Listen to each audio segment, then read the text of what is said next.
పెద్ద నోట్ల రద్దు మంచి నిర్ణయం అంటూ ముందు సానుకూలంగా స్పందించిన ఏపీ సీఎం చంద్రబాబు ఇప్పుడు తీవ్ర అసహనం వ్యక్తం చేస్తున్నారు. 13 రోజులైనా కరెన్సీ కష్టాలు తీరకపోవడం తనకే అసహనం కలిగిస్తుందని అన్నారు. ఒక సమస్య పరిష్కారం కాకుండా ఇన్నాళ్లు ఉండడం తన రాజకీయ జీవితంలో ఇదే తొలిసారి అన్నారు.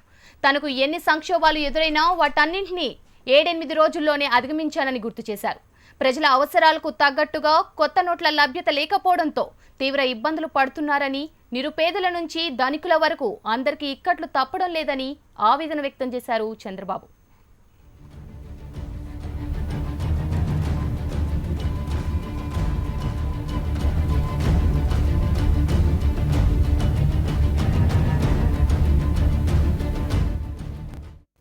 పెద్ద నోట్ల రద్దు నిర్ణయానికి ముందే 500, 1000 రూపాయలు రద్దు చేయాలంటూ ప్రధానికి లేఖ రాసిన చంద్రబాబు మోడీ ప్రకటన తర్వాత ఆ క్రెడిట్ ను తన ఖాతాలో వేసుకునేందుకు ప్రయత్నించారు.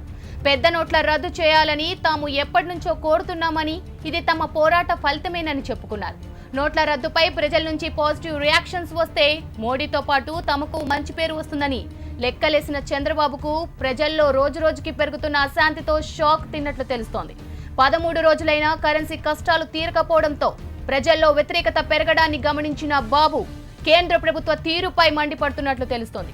మోడీని బహిరంగంగా ఏమీ అనకపోయినా కరెన్సీ కష్టాలను తీర్చడంలో కేంద్రం విఫలమైందంటూ తీవ్ర అసహనం వ్యక్తం చేస్తున్నారు.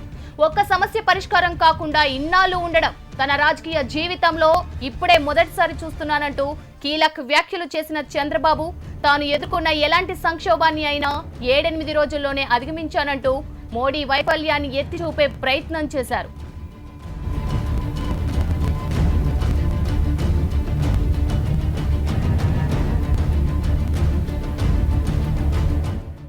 కరెన్సీ కష్టాలపై రోజురోజుకి ప్రజల్లో వ్యతిరేకత పెరగడం, దాని ప్రభావం రాష్ట్ర ప్రభుత్వం పైన పడుతుండటంతో అప్రమత్తమైన చంద్రబాబు సామాన్యుల కష్టాలను తీర్చేందుకు రంగంలోకి దిగారు. బ్యాంకర్లు, ఆర్థిక శాఖ అధికారులతో టెలికాన్ఫరెన్స్ నిర్వహించిన బాబు నోట్ల మార్పిడిలో ప్రజలు ఇబ్బందులు పడకుండా చర్యలు చేపట్టాలని ఆదేశించారు. మొత్తానికి నోట్ల రద్దు ఎఫెక్ట్ టీడీపీ సర్కార్కి తగిలిందని, అందుకే ప్రజల్లో వ్యతిరేకత పెరగకుండా చంద్రబాబు చర్యలు చేపడుతున్నారని ప్రభుత్వ వర్గాలు అంటున్నాయి.